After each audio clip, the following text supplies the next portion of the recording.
didn't come to you yesterday because I had my children home because of this clone thing going on. Feeling for all the parents out there who have been maybe unnecessarily disrupted by this. I mean, we're six hours away from Queensland, so we haven't really had too much of an impact, which is great, and thinking about everybody that has up there, and hopefully we can all start to get back to a bit of normality.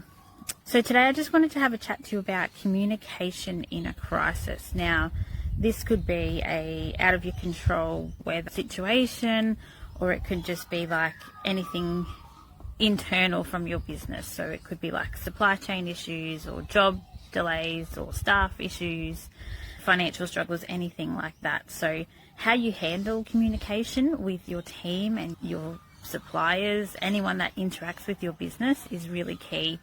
And it can make or break your reputation, guys. I would always over communicate when you have something like happening within the business that affects people, and don't wait. So make sure that you're a step ahead of people, especially customers, and making sure that they know what's going on, because as customers they tend to assume the worst, and if they don't know what's happening they get a bit uncertain, and we just want to make sure we're on top of that. Always be honest with people as well, guys. When you're communicating, you don't need to blame anyone, you don't need to tell any porcupines or anything, just tell people how it is, and they're generally pretty good at accepting how it is, and if you're a step ahead of them in your communication, then they're going to be okay with that. An example of this would be if you're waiting on some supplier materials to come in for a job, and you've told the client it's going to come in Wednesday, however it's now Tuesday and you haven't received it. A simple, hey guys, your job's been pushed back for 2 days. We are working on a solution and we'll keep you updated. Making sure you've got plenty of touch points with that client to make sure they're not wondering or guessing or sitting in uncertainty. And keep it simple and clear. So make sure you're giving them plain language. They don't want to hear that inefficiencies of our supply chain. They just want to hear, hey guys, our supply is running late. We haven't got our materials. It'll be here Friday instead of Wednesday. Apologies, we'll keep you updated. So keep it simple and clear. Also use multiple communication channels. So if you have spoken to someone on a phone, back it up with a text, back it up with an email, give them updates on social media if it's like a whole business affected issue. That way you can keep everyone across what's actually happening. So the other thing is to don't blame people.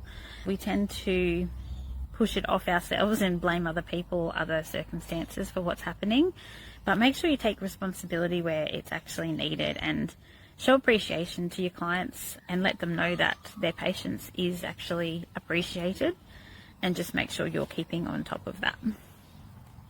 Also your team, make sure you're keeping your team updated as to what's happening. So if you give consistent messages to your team, then they're going to give your clients those consistent messages and keep them updated. That way everyone's on the same page. It doesn't have to be a big deal. It can be a 5-minute huddle or a quick phone call or a group message. Just make sure that everybody is across what's actually happening. You'll never have too much communication in these situations, guys, so make sure that you're over communicating rather than under. And people will actually remember how you communicated. Like, you could have the shittiest job and so much could go wrong, but if you've kept your client or customer in communication and you're a step ahead of them, they know what's happening, then they'll remember that and they'll come back. So yeah, effective communication during a crisis, it'll build trust and keep your customers coming back. I'd love to know if you guys have had something like this in your business happen recently, and how did you handle it, and have you found that they are more appreciative when you have better communication?